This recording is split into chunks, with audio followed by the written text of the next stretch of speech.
محمود مولوی صاحب، ایک وہ ملاقات کی کہانی تھی جو آپ نے اور عمران اسماعیل صاحب نے گزشتہ چند روز میں ہمارے اسی پروگرام میں بیان کی کہ آپ لوگ کوشش کر رہے ہیں اپنے طور کے اوپر کہ کچھ نرمی ہو، ماحول کے اندر گنجائش پیدا ہو، سیاست کے اندر مفاہمت والا راستہ کھلے. ملاقاتیں آپ نے اسپیکر سے بتایا، رانا ثناء اللہ سے، کچھ اور لوگوں سے جو آپ ملے تھے. لیکن یہ والی جو فلیکسیبلٹی ابھی کے پی گورنمنٹ میں مروت صاحب نے بتائی ہے، دس از سم تھنگ نیو. یہ ایک نئی خبر ہے. تو میرے تو خیال میں یہ فلیکسیبلٹی ہونا ایک اچھی نشانی ہے. آپ اس کے اوپر کیا رائے دیتے ہیں؟ یہ بہت اچھی نشانی ہے. اور ایک اور میں خوشخبری دے دوں کہ بیرسٹر گوہر صاحب نے ایک کمیٹی تشکیل دینے کا سوچ رہے ہیں، بلکہ میرے خیال سے کہہ دیا ہوگا کہ جو بھی ٹویٹس ہوئیں گے جو پی ٹی آئی کے، وہ اس کمیٹی کے تھرو جائیں گے، مطلب ڈائریکٹ ٹویٹس نہیں ہوئیں گے. یہ بھی ایک بڑی خوشائن بات ہے کہ دیکھیں اس چیزوں کو مطلب اس کو فلٹر کر کے وہ نکالیں گے. مطلب یہ نہیں ہوگا کہ ڈائریکٹ جس کے مرضی آئے وہ نکالے. یہ بھی ایک خوشائن بات ہے کہ دیکھیں یہ بھی بیرسٹر گوہر جو ہے کر رہے ہیں کہ وہ جتنے تو ٹویٹس یا مولوی میسیجز صاحب، جو بھی یہ نکلتے ہیں کیا کوئی وہ نئی فلٹر ہو کے نئی یہ نکلے. لہر ہے پی ٹی آئی کی اس لیڈرشپ کے اندر جو باہر ہے؟ جو مطلب بیرسٹر گوہر بہت بھلے مانس آدمی ہے، لیکن ان کا پارٹی کے اندر کوئی ویٹ نہیں رہ گیا ہوا. ان کے کیے ہوئے فیصلوں کے اوپر ان کے ساتھ بیٹھا ہوا نشست پہ بندہ بھی ان کی بات نہیں مانتا. تو لیکن اگر بیرسٹر گوہر اپنے اندر گنجائش پیدا کر کے ایک پوزیشن لے رہے ہیں، کمیٹی بنا رہے ہیں، سہیل افریدی جس کو عمران نے علی مین کو ہٹا کے لگایا، وہ فلیکسیبلٹی پیدا کر رہے ہیں، آپریشن جیسے معاملہ جس پہ عمران بہت ووکل تھا کہ بالکل نہیں کرنا افغانوں والے ایشو کے اوپر، بالکل ایک نئی اس سے الٹ پالیسی اختیار کر رہے ہیں. تو یہ کیا پی ٹی آئی کی اس قیادت کی ایک سوچی سمجھی نئی ایک سوچ ہے، نئی پالیسی ہے؟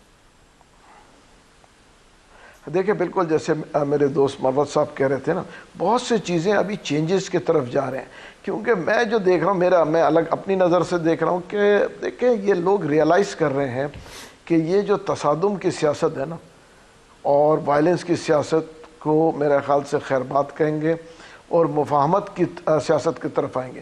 کیونکہ پارٹی کے لوگ بھی دیکھ رہے ہیں. میری تو میرے خیال سے 100 میں سے اگر میں کہوں 90 لوگ یہ مجھے کہہ رہے ہیں جن سے میری ملاقاتیں ہوئی ہیں کہ دیکھیں جی ہم تو چاہتے ہی ہیں مفاہمت کی سیاست، کہ سیاست آگے چلے اور ملک بھی ترقی کرے اور حکومت بھی کے پی کے آپ کی جو ہے پارٹی کے بہتری کی اندر طرف کس جائے. سے بات ہوئی؟ بیرسٹر گوہر سے یا سہیل افریدی سے یا علی ظفر صاحب سے یا اسد کیسر سے؟ کس سے آپ کی بات ہوئی جنہوں نے آپ کو کہا کہ ہم نرمی پیدا دیکھیں کرنا چاہتے ہیں؟ میرے دو تین لوگوں سے بات ہوئی.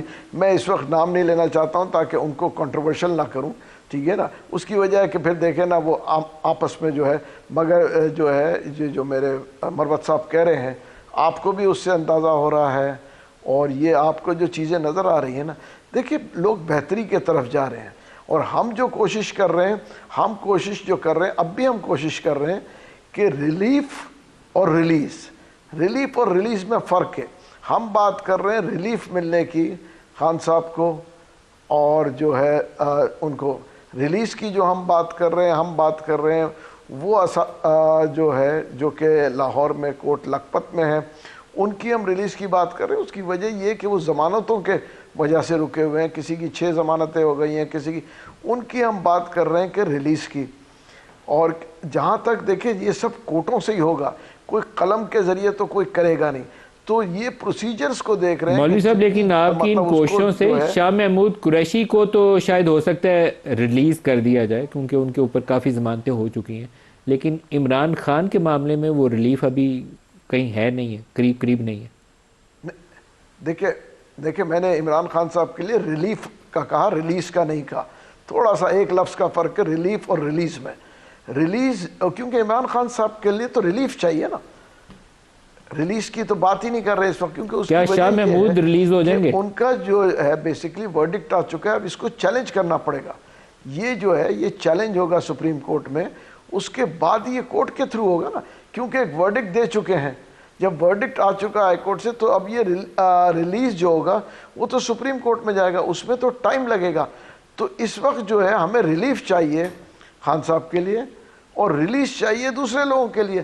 دیکھیں نا یاسمین راشد صاحبہ ہیں، وہ جو ہے وہ بیمار ہیں، مطلب ایک خاتون ہے، ان کے لیے ہم بات کر رہے ہیں کہ ان کو ریلیز کیا جائے. اور جو ہے اعجاز چودھری صاحب ہیں اور بھی لوگ ہیں، ٹھیک ہے نا. میں تو کہوں گا کہ دیکھیں جہاں تک لوگ جو ہے عمر تاکہ چیمہ ایک کے لیے بات نہیں آہنگی کر رہے آپ پیدا لوگ؟ ہو جائے اور چیزیں بہتری کے طرف جائیں.